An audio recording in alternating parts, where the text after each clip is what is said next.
welcome back to All Things Podcast. This is episode 18, and today I'm joined by Robbie from Stereo 10. He is a multimedia guru. And a sci-fi guru. Yeah, sci-fi guru as well. Today we'll be talking about lots of upcoming sci-fi TV shows and films and exploring the world of science fiction. And to all of your listeners and viewers out there watching this podcast today, we're actually going to be working with Isaac. Not only bringing more people and more guests onto the podcast in the future, but we're also going to help lift the production of this podcast as well, so that you guys will want to tune in all the time and check it out. We're going to make it more fun, more interactive, and you guys will love it. So stay tuned for more. Yeah, I can't wait to get that underway. So, what are we going to talk about today? I think we're going to talk about episode 3 of Obi-Wan Kenobi. Yes. Cool. Right, so you've seen it. I've seen it. We've both seen it now, 7 times? Yeah.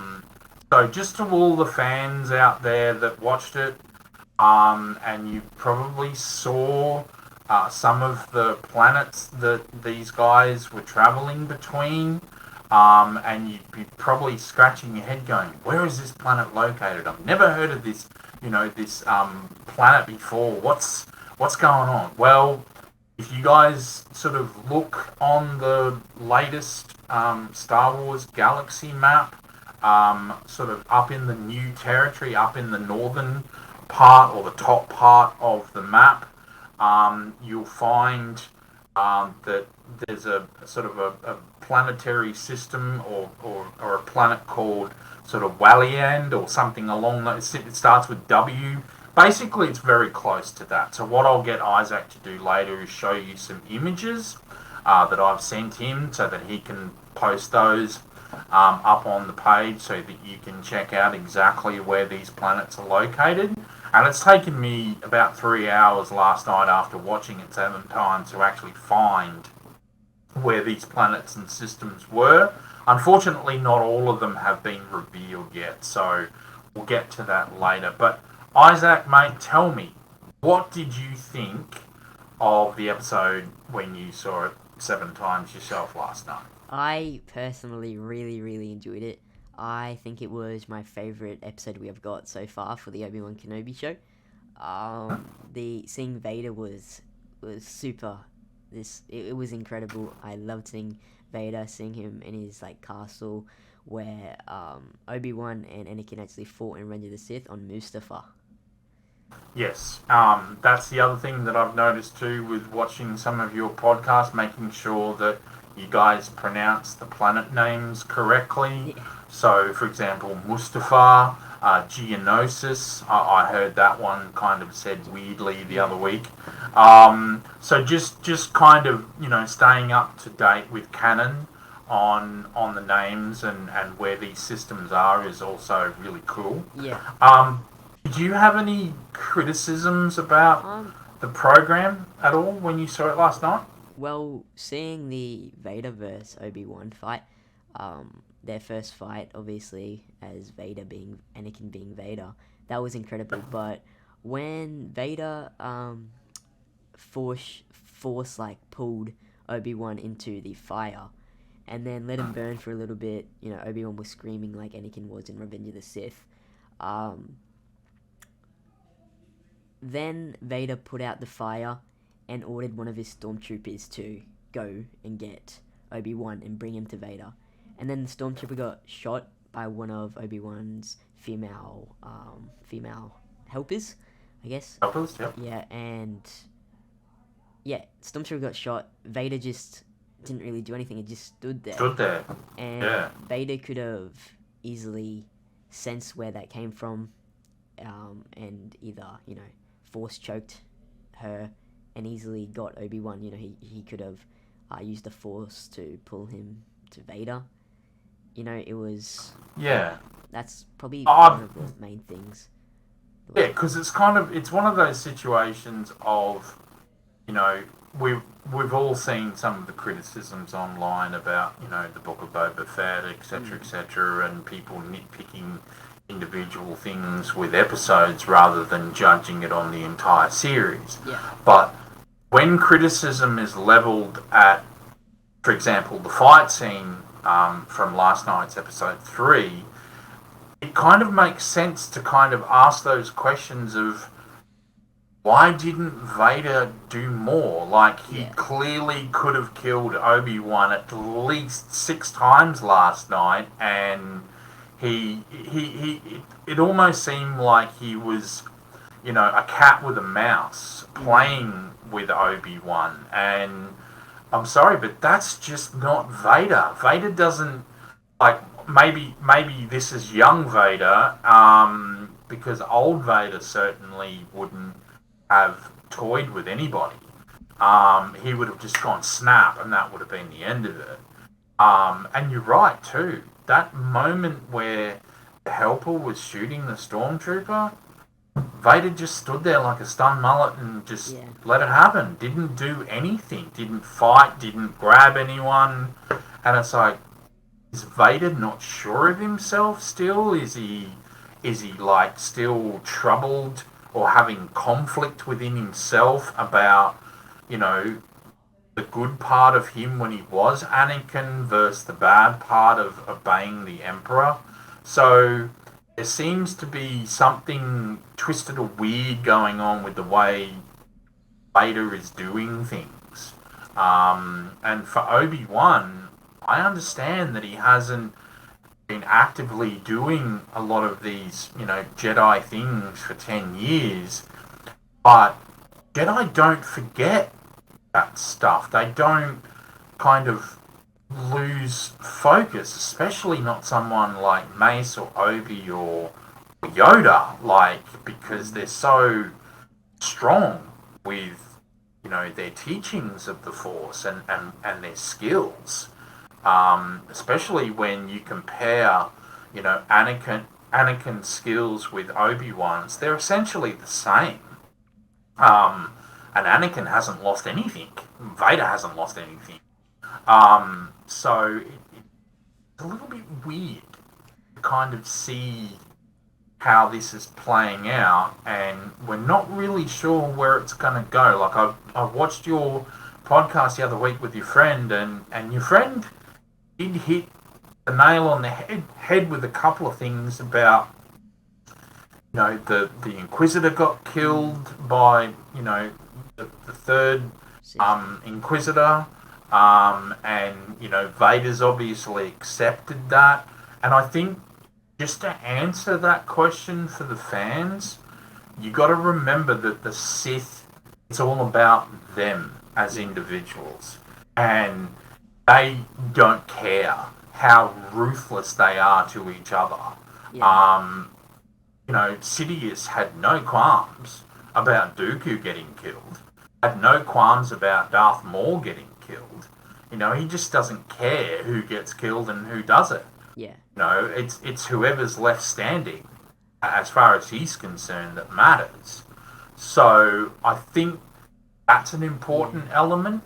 The thing I'm concerned about a bit, though, the Grand Inquisitor is in Rebels, and Rebels is set after Kenobi. So I'm not sure if they're not going to make that canon. I don't think they can really do that because the Ahsoka show is in production right now, and that's got a lot to do with Rebels as well. Exactly. Apparently, though, the Grand Inquisitor species are Powins, I think they are. They have 2 stomachs, apparently. So if one gets injured and damaged, then they can survive on the other stomach, if that makes sense. Like, us humans, we have 2 lungs. We can survive with 1 lung, but we're better off with 2 lungs. Maybe that's the same with the Powins, but with stomachs. It's actually very similar analogy to, for example, Mr. Spock from Star Trek. His anatomy as a Vulcan is actually different configuration of where the organs are as opposed to a human, and his blood is based on copper, so therefore his blood is green, and human blood is based on iron, that's why it's red. Yeah.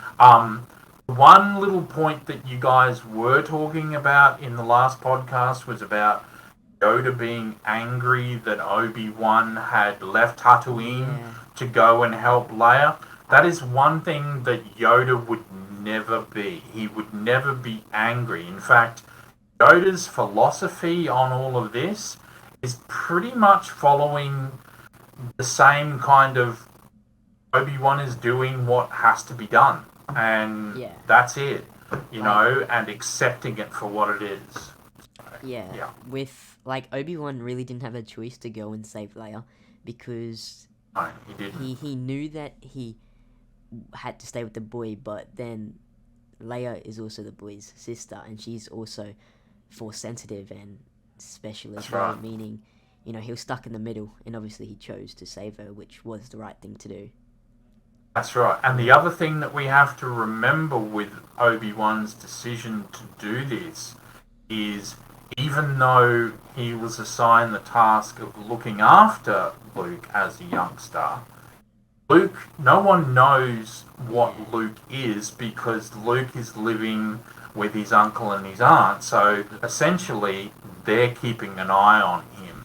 Obi-Wan, you can go and look after Leia, because if you guys remember in the canon of the original films, and I grew up as a kid watching A New Hope, Empire Strikes Back, and Return of the Jedi, and I've also watched all the remakes or the updated versions of those films. There was one part in, I believe it was Return of the Jedi or Empire Strikes Back, where Yoda's talking to Obi-Wan about, what if Luke ends up, going down the wrong path? And Yoda reminds him he's not the only one. There is another, his sister, Leia. Yes. So even if things don't work out with Luke, we've still got a backup plan. So in Yoda's perspective on all of this, Obi-Wan leaving to go and rescue Leia is priority number one. Yeah. And for Bail Organa to go to the trouble that he went to come and see Obi-Wan, to ask him and to beg him for this, is like, Obi-Wan cannot say no. And Yoda would say the same. Obi-Wan, go and get Leia and bring her home. Yeah. So he's got to do this, and he's got to step up to the plate. And he doesn't feel he's ready to do this because he's worried that, he's meant to be staying in hiding. Well, yes, you are, but there's a job to be done, and it just has to be done, period. Otherwise everyone loses. So the thing that I've noticed about the Leia character as a youngster, growing up watching Carrie Fisher play Leia, and how tenacious she was, and her attitude, and she wasn't afraid to give you a hard time, and call you names and all of that sort of stuff. They've done a really good job of making sure that the characterization of young Leia is almost a spitting image of the adult Leia. So they've done a brilliant job there, and she's got Leia's attitude. If Carrie Fisher was alive today, I think Carrie would not only be so chuffed and so proud that this little girl is fulfilling her character role so brilliantly, but knowing Carrie the way that many fans, especially the older fans, do, Carrie would be the first person to say, "Hey kid, you give him hell out there, alright?" And the kid would be like, "Yep, absolutely, mum." So that part is really good. Yeah, I totally agree. But is there other elements of what we've seen from the first three that is kind of throwing questions out there for fans, that they want someone to kind of give them an idea on different things that they can think of? Like, you guys obviously talk about this with your mates and your friends. What sort of questions are you guys asking about what you've seen so far? Well, definitely the Grand Inquisitor one. We've been over that one, but also that wannabe Jedi. I think his name was Haja. In Yeah, part Archer. 2. Yep. Like he's like, as he even said, he loves money and credits and stuff. But he also helps Obi-Wan. But what I found Yeah. confusing was that when Haja found out that Obi-Wan was a Jedi and there was a big bounty on his head, he was gonna go after Obi-Wan and try to kill him, which he has no chance of doing. But then when he found Obi-Wan, he was on his side. I don't know if I misinterpreted that, or Well, I think it's also the fact that there's going to be quite. Not only are we going to have those that are Empire sympathizers, we're going to have a lot of people that are Jedi Old Republic sympathizers.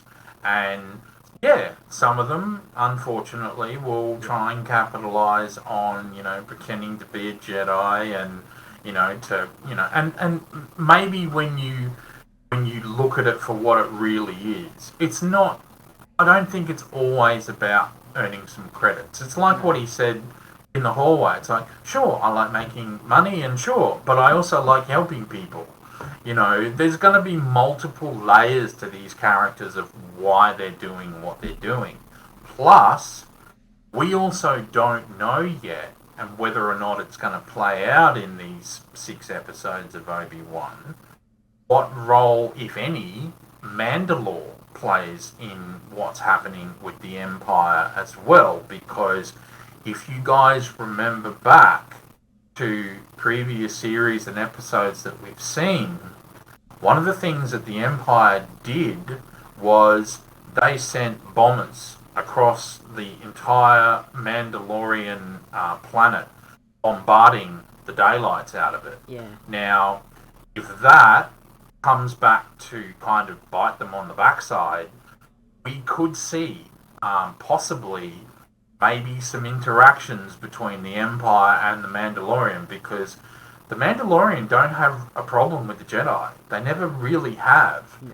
The only issue that was there was because Boba saw his father get killed by Mace Windu. And there's still a theory that Mace could be floating around somewhere. So that hatred of the Jedi was really only the Jango Boba issue, and then of course Boba got over it and grew up and moved on, and now he's looking after Tatooine. So, but in actual essence, the Mandalorian, I don't have any problem with the Jedi. In fact, there's been a lot of canon back history that shows Mandalorian society and the Jedi working together and being good friends and helping one another out. And we may see more of that. We just don't know yet.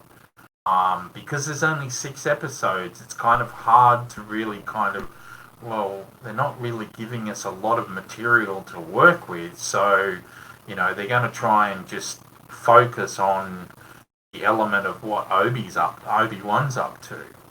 So, anything else that you guys are like talking about or kind of speculating about that you might want an answer for? Before the show, and after seeing episode 1 and 2, I thought that Reva, the third sister, I felt like she was going, like, this was before Kenobi came out. I felt like she was going to take over the show because they were promoting her a lot, like in the trailer and clips and stuff. But seeing part 1, 2, and 3, I don't actually think that's the case, and I actually really think Reva's doing a great job, and Moses Ingram is playing her very, very well, and how she was actually written. Yeah, because the one thing that I've noticed with her, as opposed to her two senior kind of Inquisitor brothers, Yeah. is the two senior guys look like they have almost been fully converted to the dark side, with the sense that their eyes are the same as Sidious's eyes and Anakin's eyes with the yellow eyes. coloration, whereas her eyes haven't done that yet. So what I think she's trying to do is she's trying to prove herself. She's trying to show Lord Vader that she's up to the task and she's up to the challenge. The one thing that we don't know about her yet, and if any fans out there haven't seen it yet, there was actually a video of the actress that plays her on Facebook today opening the doll or the toy action figure that's been made in her image. And she was like, how cool is this? I've got a Star Wars figurine, made of me. So if you guys haven't checked that out, check it out. There's also a theory that she might, because she hasn't fully turned to the dark side yet, she might also be pretending that she's a badass when there's still a little bit of good in her, and she might actually kind of do something nice but then pretend that, oh, they just escaped. So we don't know that yet because we haven't seen enough of what she's up to make a proper decision. And obviously the way that they did the episodes was they gave us the first two to really kind of draw us in, and now they've said, right, let's reel it back out again and just give them one episode a week. Yeah. So we're just gonna have to be patient and play it out. Is there anything else from last night's episode that you found good or not so good, or yeah? No, not really. With the only thing I really have criticism about is obviously the Vader Obi-Wan fight. As sick as it was, it was such an amazing fight. But obviously Vader wasn't using his full power because he could have easily destroyed Kenobi. But I do think he wanted Kenobi to suffer more. Like when he put him in the fire, he wanted to leave him in there for a longer period of time because he wanted him to suffer and feel the pain Anakin went through. What I really actually liked was when Obi-Wan had that, what would you call it, like a vision when he saw, well, not really a vision, but when he saw Anakin when they got to that planet, and he looked down and he could see Anakin standing there. I liked that. That was a nice implement. And in episode 2 as well, we also got a Tamora Morrison cameo, him playing one of the clones. I love that. I really did enjoy that because the one thing that we all know is that they all look exactly the same. And so, so for that to play out was good. The one thing that I've noticed too is that with Darth Vader doing what he's doing with the Inquisitors, I think he's also maybe getting into the cat and mouse thing because I'm sensing that he's trying to block Sidious. He's trying to block the Emperor from kind of fully knowing what he's up to, and he's kind of having his own kind of Sith fun with Obi-Wan. I don't know. That's just a theory. Yeah. But again, we're just gonna have to be patient and play it out. The good thing is that the lady director who's pretty much in charge of the direction of Obi-Wan was responsible for some of the really awesome episodes from both The Mandalorian and from the Book of Boba Fett. And the fact that she's taking charge on this one is like, well, a lot of fans are like really loving that. Yeah. By the way, speaking of Mando, obviously we've got season 3 coming out very soon. Any thoughts on what you think that might be? They've said that it's going to be set, like a lot of it's going to be set on Mandalore, and the Mandalorian actually going back to Mandalore. I can't wait for that. That's going to be very cool. Yes, because there is a theory that because he has the dark saber, he could take the throne of Mandalore and govern. And I'm also kind of thinking that this issue that he's had with the use of the Darksaber and his limitations could be more about himself not being so sure of himself in that role with the Darksaber. And I think if he is put into a situation where he has to really step up, especially now that Grogu is back with him, I think that might help balance him a little bit and make him feel a little bit more complete as an individual. Yeah. And maybe his abilities or his skill or the Darksaber's acceptance of him might improve. The one thing that I found really cute and really funny was the end of, I think it was the Book of Boba Fett, when they're leaving the planet and Grogu's like, I want to go fast. I want to go fast. And finally, Din Djarin said, all right, I'll go fast. And he hit the button. And the little squeal that Grogu does as he flies back in his chair, like, you can't help but go, that was just a really cute, awesome scene. And especially for the girls. A lot of girls that I know, they absolutely love Grogu. And if they could wrap him in a blanket and take him home to mum, they would. So definitely gonna be checking that out. We're not gonna have any more Boba Fett. That's done. I think from what I've researched on, I think the Book of Boba Fett. But Boba may still play a role as a character. Yeah. If Din Djarin needs his help, Yeah. Boba and Fennec Shand will go and help him out. Yeah. That's a bond that's never going to be broken now between those guys. Yeah. That's solid as. You guys were talking about another series that you've been kind of getting some vibes on. Ando. So what's the go with this other series now? So it takes place 5 years before Rogue One. Right. And obviously it's going to focus on Cassian Andor from Rogue One. Huh? Yeah, Okay. and so it's going to be a 12 episode. It's live action as well, and it's going to be 12 episodes. And season 2 is, I'm pretty sure, already confirmed. Season 1 is going to have 12 episodes, so I'm really looking forward to that. And there have been some rumors and leaks that Kel Kestis from Jedi Fallen Order might actually appear in Andor. In the Andor trailer they released, one of the shots actually looks like the back of Kel Kestis. It looks like a scene and a shot taken right out of Fallen Order, and I would love to see Kel Kestis. Personally, I really, really like his character.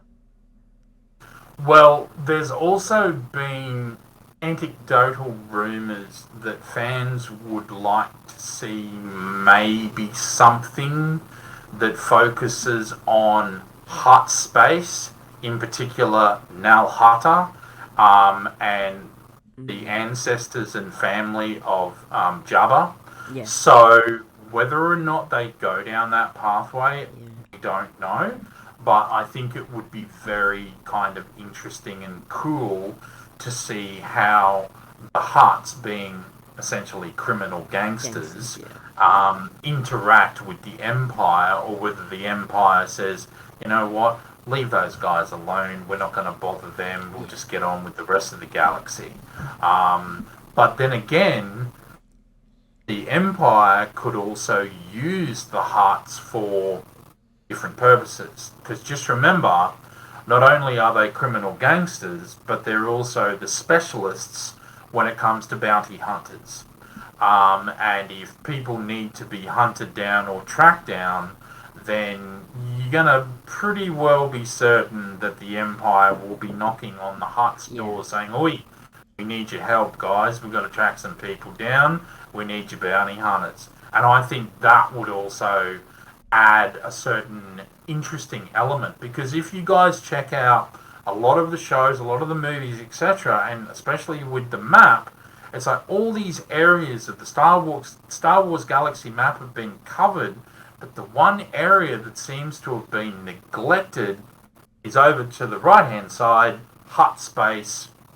No one's doing nothing on it, and it's like that's an area of the galaxy that would be really cool if we could touch on that. Yes. So we'll just have to fingers crossed, and maybe something will come out. Also, in the Andor trailer, they Yep. actually show us clone troopers.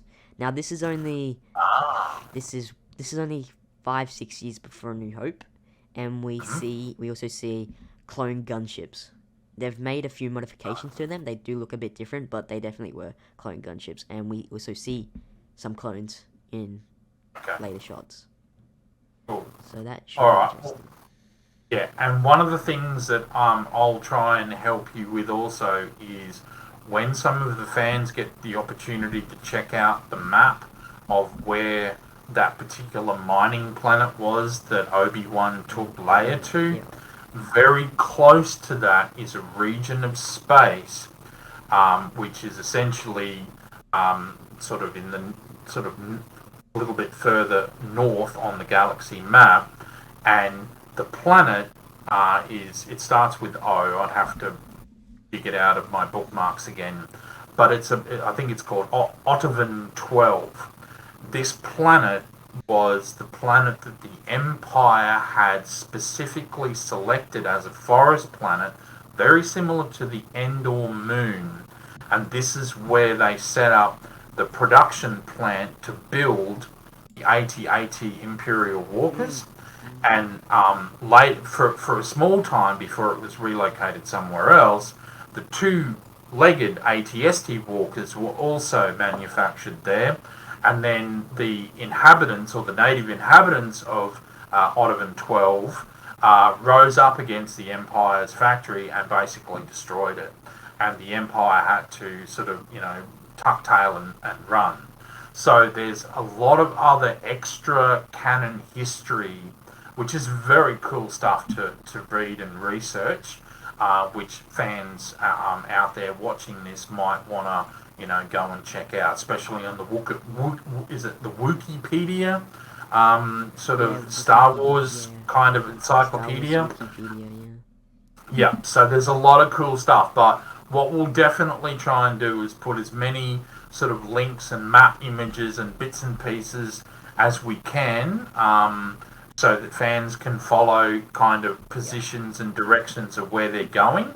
But the planet that Leia was originally taken to, unfortunately, they've only given us a very brief blurb, and they haven't actually told us where the planet was actually located in the galaxy. So we don't know that yet, and I spent 3.5 hours on the galaxy map and the canon pages trying to find it, and they're keeping it quiet for some reason. I don't know why. But I'm definitely looking forward to Mandalorian because, Dave Filoni and Jon Favreau, as far as Star Wars fans are concerned, they've been given the blessing by George Lucas. They're doing a bloody awesome job. And if it hadn't been for them, guess what, guys? We wouldn't have any of this stuff. Or we'd have something that was 10 times worse, like the Hollywood Sausage Factory. Bleh, So at least we've got guys who appreciate and value not only the hard work that goes into producing these programs, but they're also making sure that they're trying to give the fans something that we can really love. So there are a couple of other sort of sci-fi programs that people should definitely get an opportunity to check out. Now, obviously, Star Trek Discovery has kind of wrapped up for the moment. There is talk that there'll be another series for those that are interested. The other one is Star Trek Picard. Now, the next season, as in season 3, is essentially going to be the next generation crew put back together again. And there's a lot of old Star Trek fans that are really looking forward to seeing the whole crew of the Enterprise D come back together again and do whatever it is that they're going to do. The other one that people should definitely check out, and I say that because I've already watched the first 3 or 4 episodes, and it is brilliant, and that is Star Trek: Strange New Worlds. It is so close to the way that the original series of Star Trek was done with the storylines, but it's obviously beefed up with modern tech. So if any fans out there did enjoy the original series of Star Trek, the one from the 1960s, you definitely should check out Strange New Worlds, and we'll actually probably see through the course of that the natural transition of Captain Robert April handing it over to Captain Christopher Pike, and then eventually Captain Christopher Pike handing it over to Captain James T. Kirk. So for those Star Trek fans out there, check it out. There's a lot of other cool movies that are out at the moment as well. There's obviously Top Gun Maverick, which I've seen. Good film. There's definitely a wonderful moment in that film with Val Kilmer, who plays the Admiral of the fleet. And he was given that rank too out of respect for Val, because he's a very sick man at the moment, and he's had throat cancer, and he's had it rough. And back when the original Top Gun movie was made, people would remember that Maverick and Iceman didn't really get along in the movie. Well, guess what? They didn't really like each other in real life either. They essentially hated each other's guts, because Val Kilmer was a theatre actor originally. Tom Cruise had kind of come into it from nothing, kind of thing. So Val never really took his acting skill or his acting prowess seriously. And Val's already admitted that, I made some silly mistakes when I was younger, and I had arguments with people that I shouldn't have. But in this film, the two guys come together, they embrace, they hug, they're good friends now in real life and in the movie. And I'm not going to spoil it for those people that haven't seen it, but it is absolutely Can't wait to see it. wonderful. Yeah, it's a wonderful follow-on from the original Top Gun movie. It's got a lot of elements from the original film that do make it good. There's a few bits that's a little bit kind of irky, but you kind of can overlook that and, focus on the essence of what Jerry Bruckheimer brought to the screen when he made the original Top Gun, and he's obviously involved in this one too. Plus, Tom Cruise is actually one of the producers or executive producers of the movie as well. But the part that really is going to excite people, and you've probably seen it in the trailers, is the fact that these actors really got to go up in FA-18 Super Hornets and do proper Air Force training, which they never really had the opportunity to do in the original film, because they just wouldn't have been allowed to do that. It's just the rules were too strict back then. Whereas today, with the proper training, the proper support, they can be a little bit more flexible. It's kind of like the way the Air Force and the Army and the military got involved with the Transformer movies, and that Michael Bay kind of influence kind of transcended through to the Maverick film that we can see now. And as long as people are getting paid and the military are getting, some dollars for their contribution, everyone's happy. So is there any other programs, shows, movies that you guys out there are kind of looking forward to? Maybe you can add some stuff in the comments, and in upcoming episodes, Isaac can talk about that stuff. What about you, Isaac? Is there any other shows or movies you want to talk about? Not really. I've only been really watching Kenobi. I am excited. Cobra Kai season, what are we up to now? Like season 5 is coming out in September. Very, very hyped about that. Okay. They've released a little teaser, and yeah, it comes out in September, so it's not that long away when you think about it. No, not at all. And also touching base back to Mandalorian, Yes. Jon Favreau has actually confirmed that he has started writing the draft for season 4. Excellent. So yeah, season 4 is confirmed. Okay. Yeah. That's good. And I think the more that John stays excited and focused on the writing element of keeping it true to the original Star Trek canon that we all love, and that's for both, old fans and younger fans, I think that will work well for him because, Mandalorian has just become pretty big. Yes. There was a funny meme actually that was posted on Facebook the other day in one of either the Star Wars groups or the Star Trek groups or whatever, and it was a picture of Tobey Maguire from the Spider-Man movie sitting next to his girlfriend and I can't remember his name. His friend walked in, and the caption under his friend's shirt was Mandalorian, and under Tobey Maguire it was Obi-Wan Kenobi, and then the girlfriend, it said fans, and the girlfriend was holding Toby's hand, and his friend was looking at it as the Mandalorian going, I saw that. Yo. and it was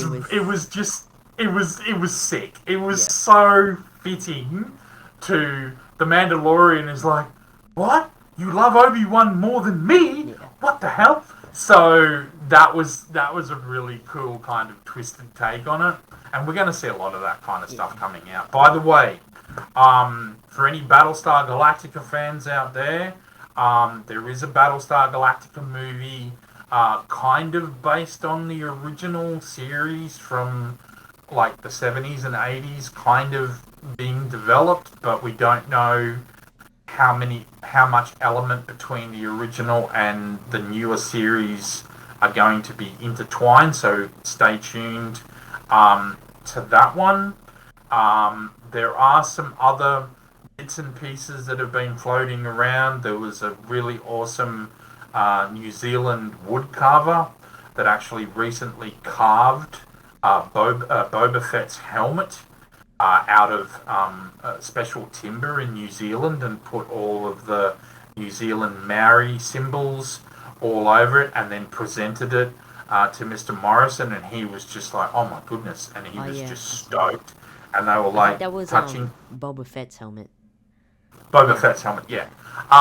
And the other thing that I saw on Facebook the other day, they were showing the prosthetics that they were using for the actor that played, is it Cad Bane from Boba Fett? The actual sort of and wow, that was really cool. Yeah. So fans are really in for a lot of super cool stuff from the sci-fi genres at the moment, and there's lots of bits and pieces that are coming out from all over the place. There's Marvel. There's more stuff coming out from DC. So you guys and girls, man, there's a lot of stuff that you guys are going to be able to sink your teeth into, and really enjoy some of this entertainment. And us older fans are looking forward to it as well. So, but yeah, I'll just put it out there to all the fans watching this. If you've ever got any questions or any theories about any of the stuff that we've spoken about today, leave it in the comments section, or throw some emails Isaac's way. Yeah. And if we can answer those questions or give a bit of a theory onto what we think, that will be cool. Getting off that as well, just briefly, not only are we going to be, myself and my colleagues, going to be working with Isaac to lift his profile and improve the production values of his podcast. And I think, Isaac, you would probably agree with this today, that even though I've probably done a bit more talking than yourself, we've had a pretty kind of good flow to conversation. Yeah. There hasn't been bits and pieces being repeated a lot. We've tried to keep it fresh and interesting and entertaining. And, we'd love the fans' feedback on this too. If you guys want to see more of these kinds of interaction and conversations to keep everything moving forward and we're not repeating the same stuff, tell us. Anything that we can do to make it better, great. We're also going to be working with Tennille, who was one of your guests a couple of weeks ago. Yeah. Yep. We're going to be working with her with the video production and multimedia guys to get her little video scripts that she wants to do about mental health issues for young people at the front and centre.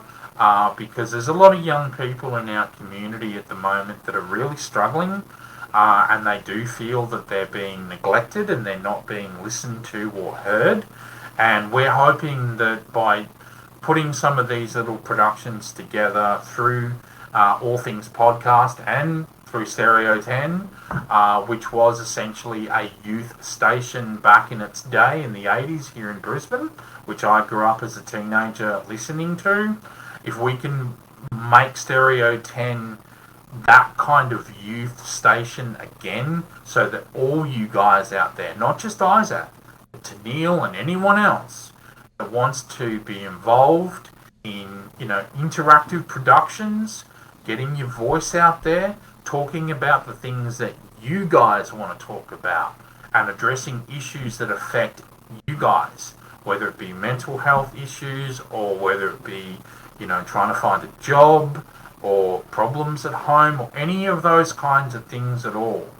The more that we can open up the dialogue and get you guys involved in those sorts of productions, mate, that's going to put a smile on your face, or hopefully put a smile on your face. And if we can help one young person, kind of like that series on the ABC at the moment called Something 22.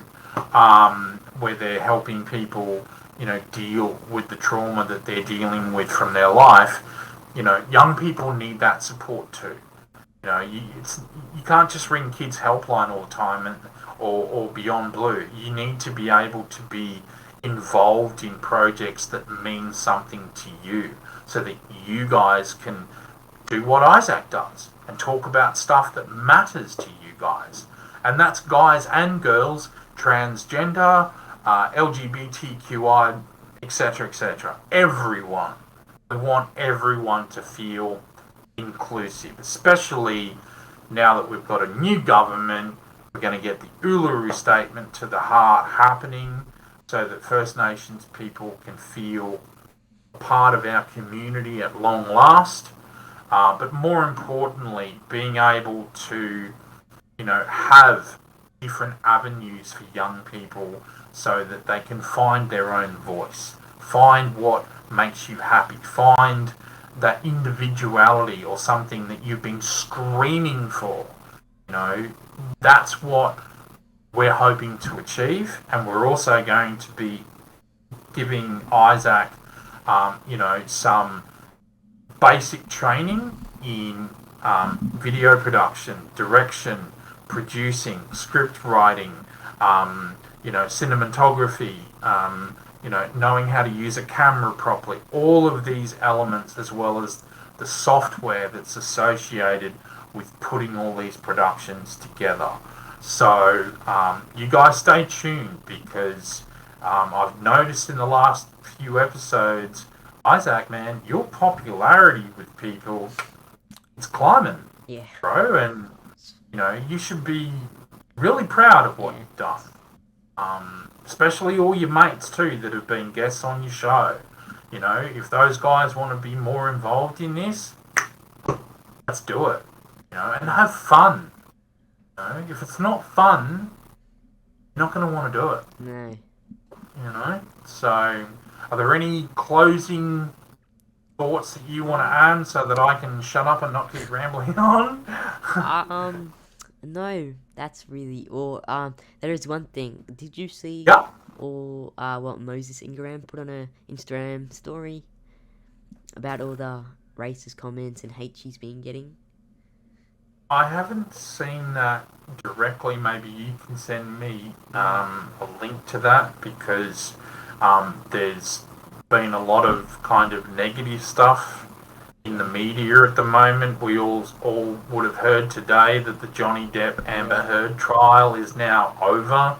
And, you know, as much as Johnny has, you know, made some mistakes, I think he's tried to, you know, be as honest about what happened as he could be. And, you know, I don't really have any ill feeling towards him about what he went through. I mean, you got to remember too that his career started on 21 Jump Street back in the 80s, and I was a teenager watching him from the very beginning of his career. And in all the time that, you know, he's been in the spotlight with different girlfriends, there's never really been any negative press or bad scandals or anything about him being a bad guy or hitting girls or anything like that before.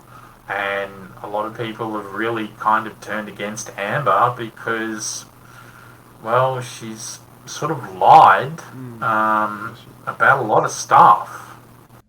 You know, so, you know, you're going to get caught out if you do stuff like that. You know, so my advice to people is, you know, do unto others as you want done unto yourself. Be honest, be a nice person, be kind, be helpful.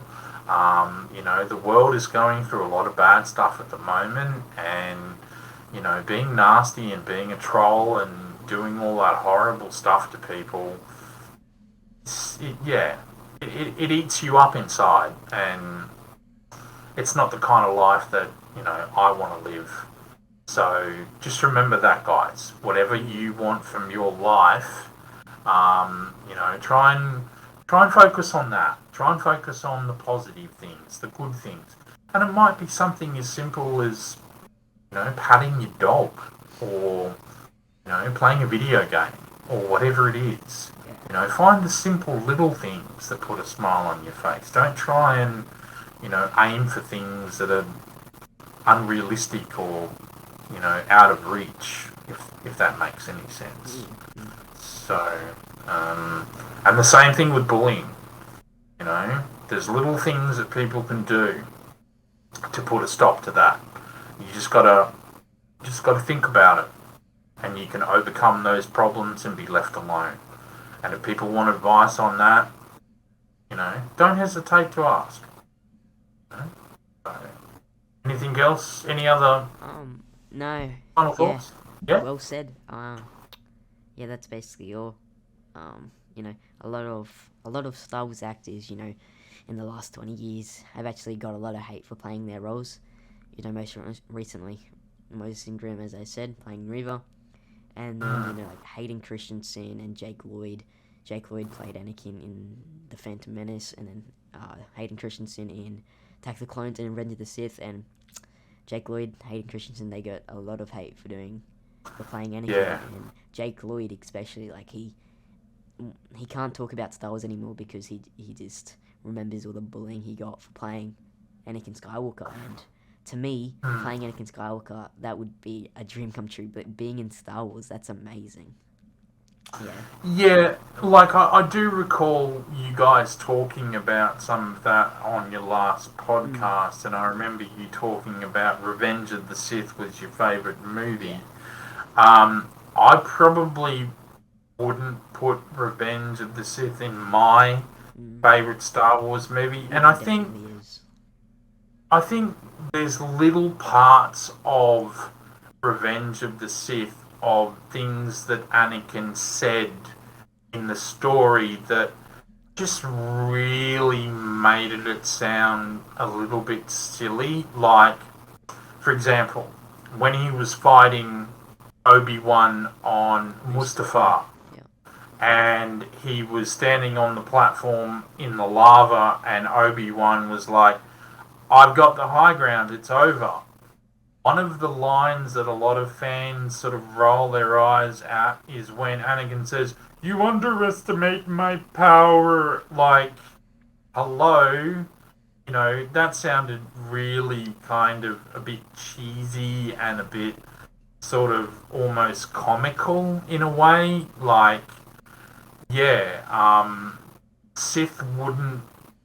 Like, I understand that Sith think about themselves, but it was just the way he said it. And I think that could also explain why people like Hayden have copped criticism from the fans. And I don't think that that's right. I agree with both you and your friend from last week that, you know, these guys are just actors. You know, they're told what to say. Exactly. You know, they have to follow direction, and they have to do as they're told. And that's cool because they're under contract and they're getting paid a lot of money, and there's a lot of other factors involved in it, and I don't think it's right or fair that the actors should be targeted. But an actor's performance of a particular line or something that is said, it has to come across as genuine. It has to come across as real.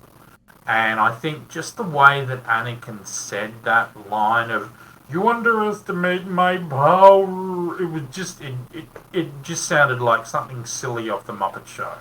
It didn't sound like, you know, the gritty kind of hardcore, angry sort of Sith Lord that Anakin had now become.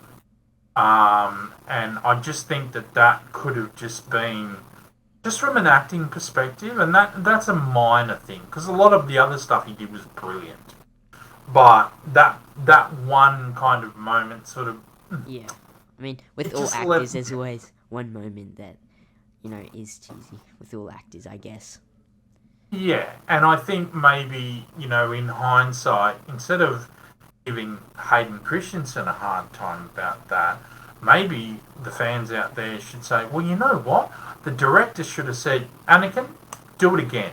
You know, let's do it 3 or 4 more times and see if we can really kind of nail that.